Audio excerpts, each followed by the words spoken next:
بسم اللہ الرحمن الرحیم۔ السلام علیکم ناظرین۔ میری غلطی تیسرا اور آخری حصہ، پہلے دو حصے دیکھنے کے لیے ہمارے چینل کا وزٹ کریں۔ میں نائلہ کو منصور کے پاس چھوڑ کر اوکاڑے میکے چلی گئی۔ میں اکثر نائلہ کو گھر پر چھوڑ کر اوکاڑا چلی جایا کرتی تھی۔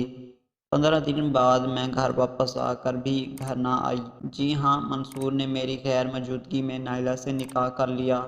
میرے وجود کے پرخچے اڑ گئے۔ میں نے اپنا دل پکڑ کر دیوار کا سہارا لیا۔ ایسا نہ کرتی تو لڑکھڑا کر گر پڑتی۔ مجھے اپنے پیروں پر کھڑا ہونا دشوار ہو گیا۔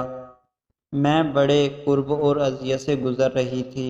منصور نے مجھے نرمی سے پکڑ کر صوفے پر بیٹھایا اور کہا، میں نے بہت سوچ وچار کے بعد دوسری شادی کا فیصلہ کیا ہے۔ نائلہ تمہارے لیے بہت بہتر رہے گی۔ تم دونوں ایک دوسرے کی عادی ہو۔ تم نائلہ کو کتنا چاہتی ہو میں اچھی طرح سے جانتا ہوں، اور نائلہ تمہیں کتنا چاہتی ہے یہ بھی میں جانتا ہوں۔ میرے ہونٹ ساکت اور ہاتھ خالی تھے۔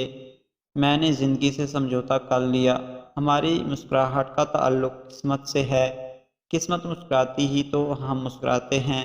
میں نے مسکرانا چھوڑ دیا۔ منصور، نائلہ اور ان کے بچے میرا بہت خیال رکھتے ہیں، مگر میرا دل ویران اور بنجر ہی ہے۔